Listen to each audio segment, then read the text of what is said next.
আজ ৮ই মার্চ আন্তর্জাতিক নারী দিবস।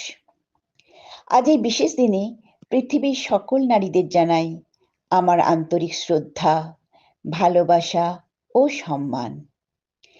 পৃথিবীর সকল নারী যেন একটু ভালো থাকে আজকের দিনে, এটাই আমার একান্ত কাম্য।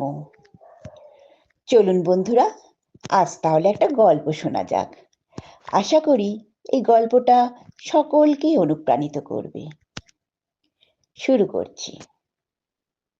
শিরোনাম: লাকাশাসুর আর সেই মহিয়সী নারী।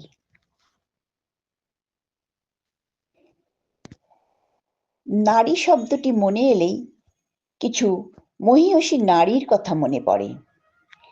এখন যার কথা বলবো তার জন্ম 6ই জুলাই 1907 সালে আর মৃত্যু 13ই জুলাই 1954 সালে। বেঁচে ছিলেন মাত্র 47 বছর। একজন মেক্সিকান চিত্রশিল্পী। হ্যাঁ, ঠিকই ধরেছেন, আমি ফ্রিদা কালোর কথা বলছি। তিনি বহু কালজয়ী ছবি এঁকেছেন নিজের ছবিও বিভিন্ন রূপে। ফ্রিদা কালোকে সাররিয়ালিস্ট বা ম্যাজিক্যাল রিয়ালিস্ট হিসেবে গণ্য করা হয়। তার বাবা ছিলেন জার্মান ও মা মেস্তিজা শ্রেণীর। তার ছোটবেলা ও পরিণত বয়সে অনেক দিনই কেটেছে কোওয়াকানে। তার বাড়ি কাসা আসুলে।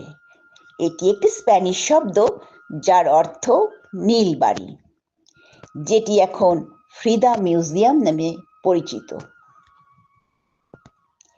এবার এই হার না মানা মহিয়সী রমণীর জীবনটা একটু দেখে নেওয়া যাক। ছোটবেলায় তিনি পোলিওতে পঙ্গু হয়ে যান। তারপর 18 বছর বয়সে রাস্তায় তার স্কুল বাস ভয়ঙ্কর দুর্ঘটনার কবলে পড়ে এবং সেই দুর্ঘটনার যন্ত্রণা তিনি সারা জীবনেও কাটিয়ে উঠতে পারেননি। তার পেলভিস দিয়ে একটি লোহার রড ঢুকে গিয়েছিল। পেলভিস 2 টুকরো হয়ে গিয়েছিল। তার বুকের বেশ কয়েকটি পাঁজর, পা ও কলার বোনও ভেঙে গিয়েছিল।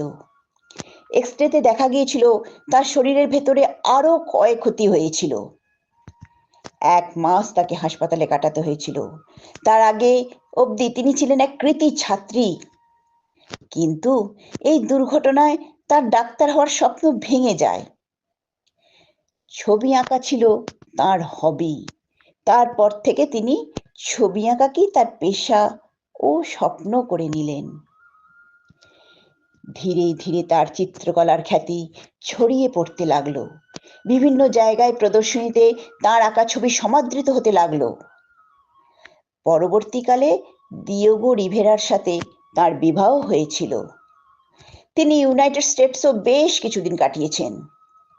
রিভেরার সাথে বিচ্ছেদের পর তিনি আবার কাসা আসুলে ফিরে আসেন এবং তার বিদেশের অভিজ্ঞতা কাজে লাগিয়ে তার আরো সুন্দর সুন্দর চিত্রকল্প উপহার দিতে থাকেন।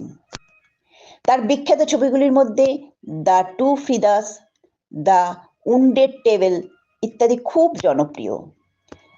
1950-এ আবার তাকে বহু দিন হাসপাতালে কাটাতে হয়েছিল, কারণ তার স্পাইনাল কর্ডে আবার একটি অপারেশন হয়েছিল।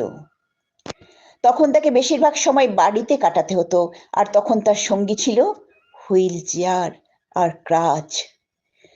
তারপর তিনি আবার একটু রাজনীতিতে যুক্ত হয়েছিলেন। তিনি আবার মেক্সিকান কমিউনিস্ট পার্টিতে যোগ দিয়ে শান্তির ডাক দিয়েছিলেন। তার জীবনযুদ্ধ এখানেই শেষ নয়। হাঁটু থেকে তার ডান পা কেটে বাদ দিতে হয়েছিল গ্যাংরিন হবার জন্য। তারপর তিনি মানসিক অবসাদে ডুবে যান। প্রচুর পেনকিলার খেতে হতো তাকে। এমনকি তিনি একবার আত্মহত্যা করারও চেষ্টা করেছিলেন। 12ই জুলাই রাতে তার জ্বর খুব বেড়ে যায় এবং সাথে দেহে অসহ্য যন্ত্রণা। পরদিন সকাল 6টায় তার নার্স তাকে মৃত অবস্থায় বিছানার উপর দেখতে পায়। মৃত্যুর কারণ হিসেবে পালমোনারি এম্বলিজম দেখানো হয়, তবে অনেকে এটি আত্মহত্যা বলে থাকেন, কারণ তার নার্সের কাছে জানা যায় তিনি একসাথে অনেকগুলি পেন কিলার খেয়েছিলেন। মাত্র ৪৭ বছর বয়সী এই মহীয়সীর জীবনাবসান হয়। জীবন যুদ্ধে হার না মানা এক মহীয়সী নারী শুধু নারীদেরই উদ্বুদ্ধ করেন তা নয়, সমগ্র মানব জাতিকে অনুপ্রেরণা যোগায়। আমার কাছে নারী দিবস বছরের প্রতিটি দিন। এরকম ভাবে যারা অদম্য ইচ্ছা শক্তি দিয়ে অনন্যা হয়ে ওঠেন, তাদের শুধু আমি ৮ই মার্চ শ্রদ্ধা জানাই না, তাদের প্রতি আমার শ্রদ্ধা থাকে বছরের প্রতিটি দিন, প্রতিটি ক্ষণ। ধন্যবাদ। প্রতিবেদনটি লিখেছেন শ্রী কৌশিক দাস।